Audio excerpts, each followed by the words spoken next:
kind of collected outside of the stuff that I've talked about that you found particularly helpful in working on these types of cases? Well, it's always helpful to create a pretty extensive declaration from the service member themselves where they can just tell their story. In this case, he had actually made two statements, one of them a sworn statement while he was in service, that were very compelling, and where he very much opened up and told his story and kind of what was going on and his challenges. And so in this case, it was one where because he was so forthcoming and actually very eloquent, I tried to let him tell his own story through his own statements. We're also getting, like you said, letters from some of his friends that served with him. And in addition to that, details about his good conduct. He was in for almost 6 years, and his complications, his mental health challenges really didn't occur until the final 5 months that he was enlisted. So there was a whole 5+ year period of 3 combat tours. He was given a high level of responsibility. So all the evidence showing, and he didn't have one instance of misconduct. So it really, that kind of evidence, all the positive stuff really underscores why this is someone who deserves an honorable discharge, not only for just serving our country, but for doing it, capably and honorably. Yeah, absolutely. Yeah, the client declaration, if he hasn't made one already, is huge. And so for the last few minutes here, I'm going to have Henry come up and talk about kind of the first steps that you'll take in doing this, as well as some tips and pointers as far as how to be client-centered, how to give your client the space and the time that he or she needs to be able to get comfortable with you and work on this case effectively.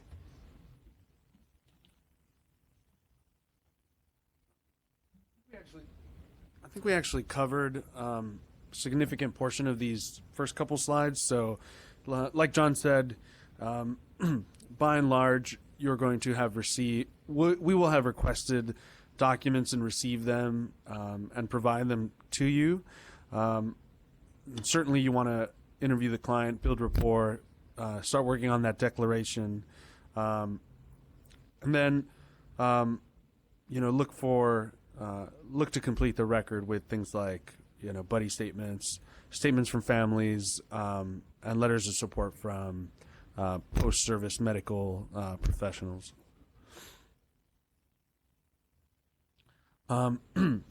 Although you will be responsible for your client's case, ICLC will be continuing to support you throughout your experience. There's several ways in which we'll do that. That includes providing you with a brief bank of materials that we've used in the past, helping you provide the handoff from the client or with the client, including even attending that first meeting if you like, or if it makes sense to do that, and as well as additional meetings. I think another place where we're really good at is strategizing with you, given that we handle a larger sort of volume of these cases. And that includes, at least for me, answering questions about, what does this mean on this record when it says, whatever. I think if it's your first time looking at military records, they're not necessarily going to be intuitive. Even for me, looking at things like a performance review, I don't know how every job in the military works. So, trying to understand what they really mean can be a challenge, and we can help you with that. And then helping you reviewing draft applications that you sort of put together in a timely fashion. So what is included in the material bank? Things like the timeline for the discharge upgrade process, examples of sworn statements, examples of buddy statements, examples of letters of support, and other discharge upgrades and decisions for you to review. as well as the directives that some of which John covered today. Okay, now I want to talk about what it means to work with veterans. So my wife is an employment attorney at Goodwin Procter here in Los Angeles, and I got her to take on a case in a eviction defense scenario, and she really did great work for this particular pro bono client who was a domestic violence victim who was being evicted from her housing. And I felt great about that, but really the main reason I decided to push her to do that was for her own benefit. I had the sense that she was going to get just a lot out of the experience, and she really did. And so I want to just invite you to be open to letting this experience impact you, and that means really getting to know your client. One of the things that I really like about this job is that I get to work with some people who are really facing the most difficult of experiences in significant poverty, who have experienced significant serious trauma, and just being able to sort of step in their shoes and be a part of their experience is, for me, one of the best aspects of this job. And I think if you go into it with an open mind, you'll find that it will be as well. And also the fact that, there's, as far as ways to give to society and give to our country, aside from voting or serving on a jury, this is a great way to serve our country, to help somebody who served in the military and who really probably feels like they got the short end of the stick out of their experience. So, I think working with veterans can be a little scary for the uninitiated. Even for me, when I first got to the military, I was scared to talk to anybody, really, with my only experience being getting yelled at boot camp. And so for me, everybody was like a god, and there's so much mythology surrounding the troops and the military that the first step is realizing that, they're just human beings. They're just people like you and I, people of very diverse backgrounds. There's no, contrary to maybe popular belief, my experience in the military is that there's just a lot of different types of people from all walks of life, and geographies and ethnic backgrounds and so forth. And so appreciating that they, going into it without prejudgments about what they might be like will be helpful, as well as being really interested in that veteran. Keep in mind that this person is probably has experienced some significant trauma, probably feels like they got screwed over by the system. They may not be, they may be somewhat reticent. They may not warm up to you right away. I don't know what experience is like for you as attorneys, but not everybody loves us, and so, I'm sure all of your clients really love you, but some people are suspicious of us and aren't sure what we're trying to get out of it. And so a lot of times I start by really establishing the fact that I'm their champion and that I'm going to be accessible and that I'm going to go the extra mile to help them. You see right away how people, how their attitudes shift and they stop treating you with suspicion, and start to really open up and provide you the information that you're going to need to help them. And keep in mind that they can be kind of hard too to keep track of and to get in touch with sometime. I would really highly recommend thinking through what you want out of each meeting and trying to get it all in one shot. Because, there are times when their phones don't get paid or they end up in jail or unsheltered and they just sort of fall off the face of the earth, or where they just kind of get disillusioned with the process or something keeps them from continue to cooperate. A lot of this PowerPoint presentation are things to say and not say. Like down here it says, don't ask people, have you ever killed anyone? Generally considered a faux pas. But the thing to remember is that it's not so much exactly what you say. It's more of how you come across, how you convey your intentions, and having a disposition where you really show that you're interested in learning about what they experienced will go a very, very long way. Particularly when it comes to getting them to teach you what happened. That's probably part of your first step, is just to understand what world they're in, because let me tell you something, it's a lot different than the worlds that you inhabit. Yes, sir. So we see them at shelters where they normally either reside or come in for legal intake. So by and large, we're in their home, in a place where they're relatively comfortable, or at least are familiar with. So it's maybe a little bit different in your situation and trying to arrange for a meeting. I don't know. Does it make more sense for them to come up here, or to meet at some neutral phone call? It really depends. You guys in this office in particular are in a good spot because you're literal blocks away from the VA. And we run two clinics. We have contracts with two different shelter providers there. And so I think it would be very easy to meet on the VA campus. There's a lot of unutilized or underutilized space on that campus, if you haven't heard already. And so there's typically room to meet over there. That being said, you could, after that initial intake that, at this point we've definitely already done to kind of meet the veteran, it could be, a meeting here. It could be a meeting at our offices in downtown. But I think maybe to answer your question more directly, we get these veterans by going to where they're at.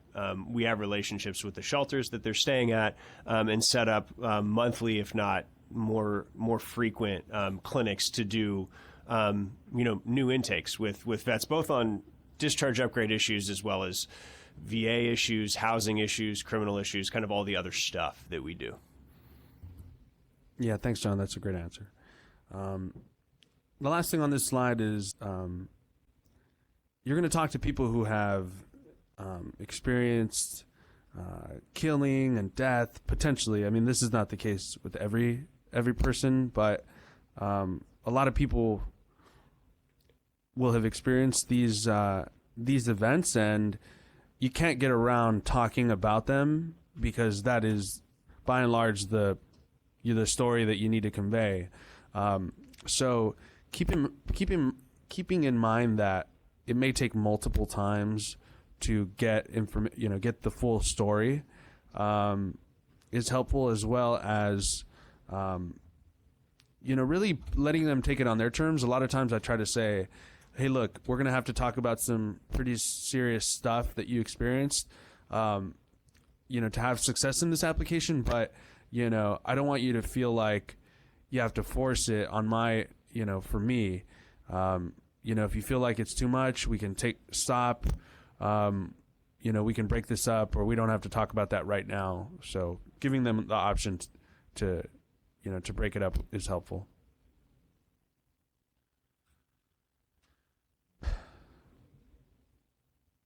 So I mentioned the diversity of some of your potential clients, and that includes sort of being careful about assumptions you make. So, we had a late 40-year-old gunnery sergeant in Afghanistan when I was with an infantry unit, and he served in the Gulf War, got out, had some broken time, came back in.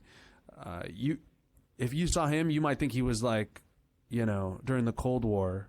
And so it turns out that he's both. He's both a Gulf War, Cold War veteran, and a Operation Iraqi Freedom, Enduring Freedom vet. So, and then, there are women in combat now and have been for a few years now. So, I mean, you're going to have a good idea from us what these cases involve, so I'm not that worried about you making these prejudgments, but, just keep in mind that some things are not what they used to be.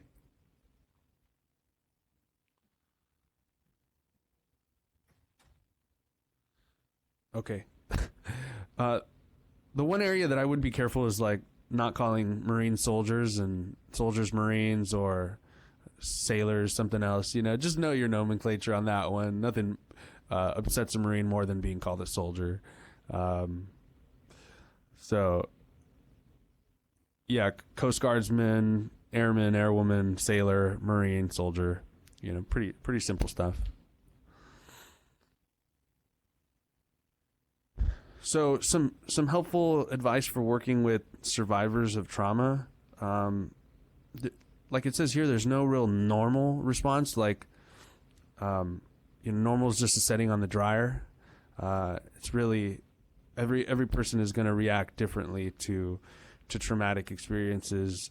And like generally I don't want any calls about my client is flaky. Sometimes they are. It's kind of up to you to work through that, and obviously if they completely fall off, then we can't expect you to like hunt people down. But I frequently have clients who I try to call them over the course of months and send letters, look for emails, call family members, which is very different from what it must be like here at Manat, where by and large, your clients, well, maybe at like payment time, it's hard to find the clients, but I wouldn't know. But our clients can be tough to find, but like I said earlier, it's a rewarding experience when you do. I hate to tell you what sort of basic client, interviewing techniques are, because I'm sure you're very advanced attorneys here, and so suffice to say that these are often people who haven't had a lot of access to legal services. So, breaking off your old client, negotiate or client interview 1L, this is what confidentiality is, I think is important for these people, because they don't know at all what, you're supposed to do. And lawyers in this area are kind of relatively, it's relatively rare. Most people don't get an attorney, so you'll need to explain what you'll be doing for them. And then just keeping them in control, letting them be in control of the process, not forcing it, and recognize that they may not have all the answers. There may be things that they don't want to or don't want to discuss or don't remember, and that's okay. You just do the best you can, and that'll be okay. Certainly in the environment of where you interview, where you meet the clients is important, particularly with clients who are dealing with significant anxiety. You want to pick places that are, like this room has given me, heart palpitations, you might not want to have it in here, but certainly lots of places where you can go where, a client can feel safe. Okay.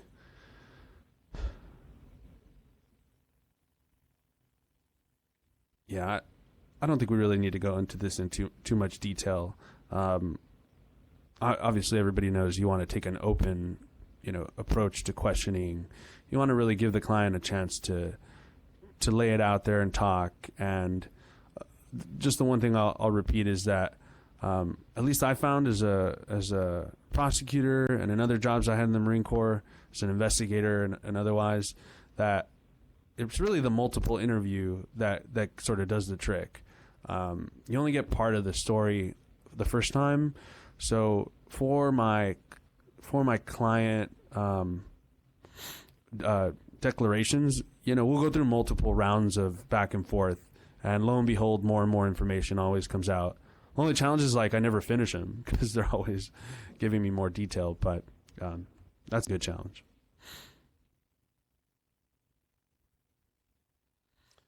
Yeah, so we hit this already. Clients go missing in action for good reason, or at least for a reason. Be patient and diligent.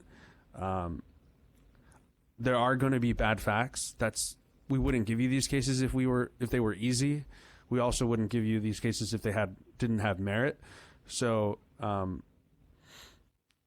just I mean, I'll even be surprised sometimes how I sometimes can look at a case initially. Like, as lawyers, I think maybe we have this tendency to like issue spot things and sort of look at the negatives and kind of figure out what cases to throw away and what to focus on. But if you sort of turn it around and put on your defense counsel hat and really zealously advocate for them, you can really make up for some of the shortcomings of their cases. And one of the last things is, in sexual trauma cases, it's very common for there to have been no formal report of an assault. As you can imagine, frequently victims are scared to report or ashamed. This doesn't mean that it did not happen.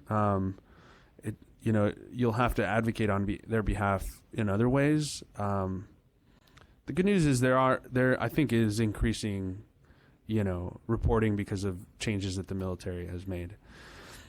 Okay. Here's an excerpt from one of the declarations of our veterans. At the time of the assault, I didn't feel safe talking about it. Fellow soldiers were harassing and threatening me.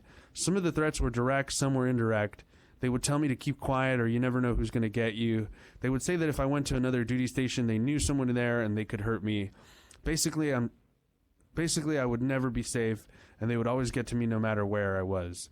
So I kept my mouth shut because I was terrified of being hurt even more.